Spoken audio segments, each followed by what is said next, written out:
السلام علیکم ورحمۃ اللہ وبرکاتہ۔ وعلیکم السلام ورحمۃ اللہ وبرکاتہ۔ کیا حال ہے سب کا؟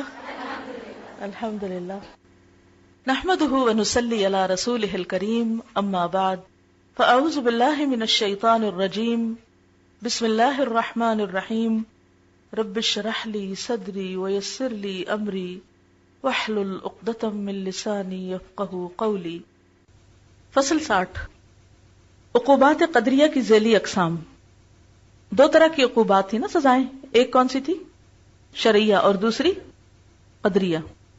کون یعنی اس کو قدریہ ہی کہیے، جس میں قدر اور ایک اندازہ، اور اس کے کئی ایک وضاحتیں پیچھے گزر چکی ہیں۔ عقوبات قدریہ کی دو قسمیں ہیں۔ ایک عقوبت قلوب، یہ نفوس انسانی کے لیے ہے جو انسان کے قلب سے وابستہ ہے، یعنی دل سے وابستہ ہے، ایسی سزا جس کا تعلق دل سے۔ دوسری عقوبت ابدان اور اموال، جسم اور مال کے ساتھ وہ وابستہ ہے۔ جو عقوبت قلوب کے لیے ہے، اس کی دو قسمیں ہیں۔ ایک مثبت غم و الم کی شکل میں ہے، یعنی دل کی سزائیں کیا ہیں؟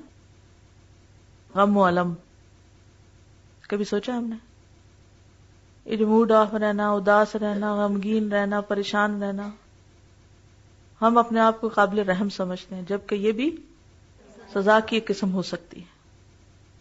اس کی ضرب قلب پر پڑتی ہے۔ دوسری وہ جس سے اس کا وہ مادہ ہی منقطع ہو جاتا ہے، جس سے قلب کی حیات اور اصلاح وابستہ ہے۔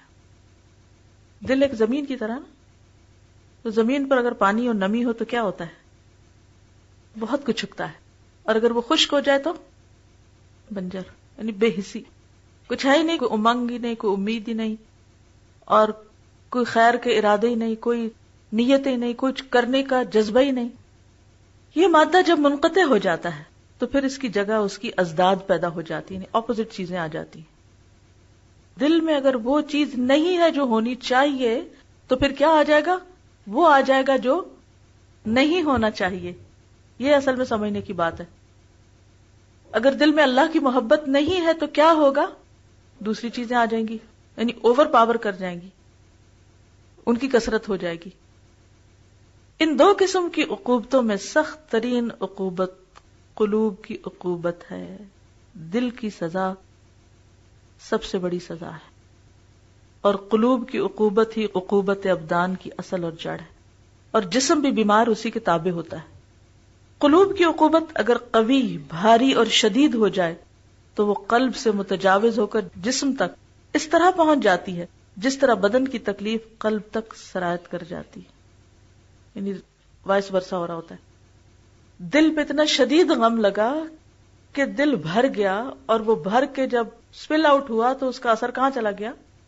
پوری باڈی میں۔ بالکل اسی طرح جب جسم پر کوئی چوٹ لگتی ہے تو اس کا اثر کہاں تک جاتا ہے؟ تو دل پہ کچھ لگتا ہے تو باہر آتا ہے، باہر لگتا ہے تو دل پہ جاتا ہے، ٹھیک ہے نا؟ نفس انسانی جب جسم سے جدا ہوتا ہے، کب؟ تو عقوبت کا تعلق اور اس کے احکام کا رشتہ نفس سے قائم ہو جاتا ہے۔ اس وقت عقوبت قلب کا ظہور پوری قوت سے ہو جاتا ہے، اور بالکل علانیہ اس کا ظہور ہونے لگتا ہے۔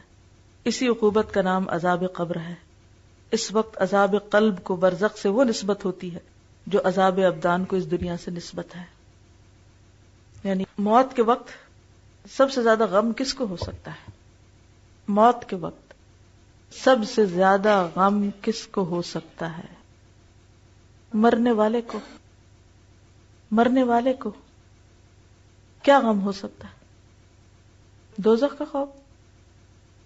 جی ہاں، دنیا چھوڑنے کی حسرت، زندگی کو صحیح معنوں میں استعمال نہ کرنے کی حسرت، اور دنیا چھوڑنے کا غم۔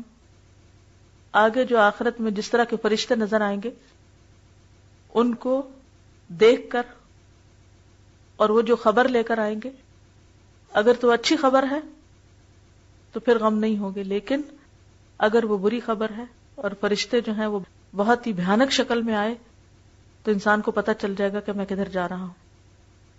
یہ غم ہمیں اب کیوں نہیں لگ جاتا؟ دیکھیں، ہم ہر لمحہ فوت ہو رہے ہیں۔ ایک لمحہ صرف ایک بار ملتا ہے، ایک دن بس ایک بار ملتا ہے، دوسری بار نہیں ملنا۔ ہم اس کو افورڈ نہیں کر سکتے کہ آج کے دن کو ہم صرف کس میں گزار دیں؟ بیکار چیزوں میں، ادھر ادھر کی باتوں میں، اور یا ماضی کو سوچتے یا مستقبل کو سوچتے، اور آج کا دن کرے کچھ نہ.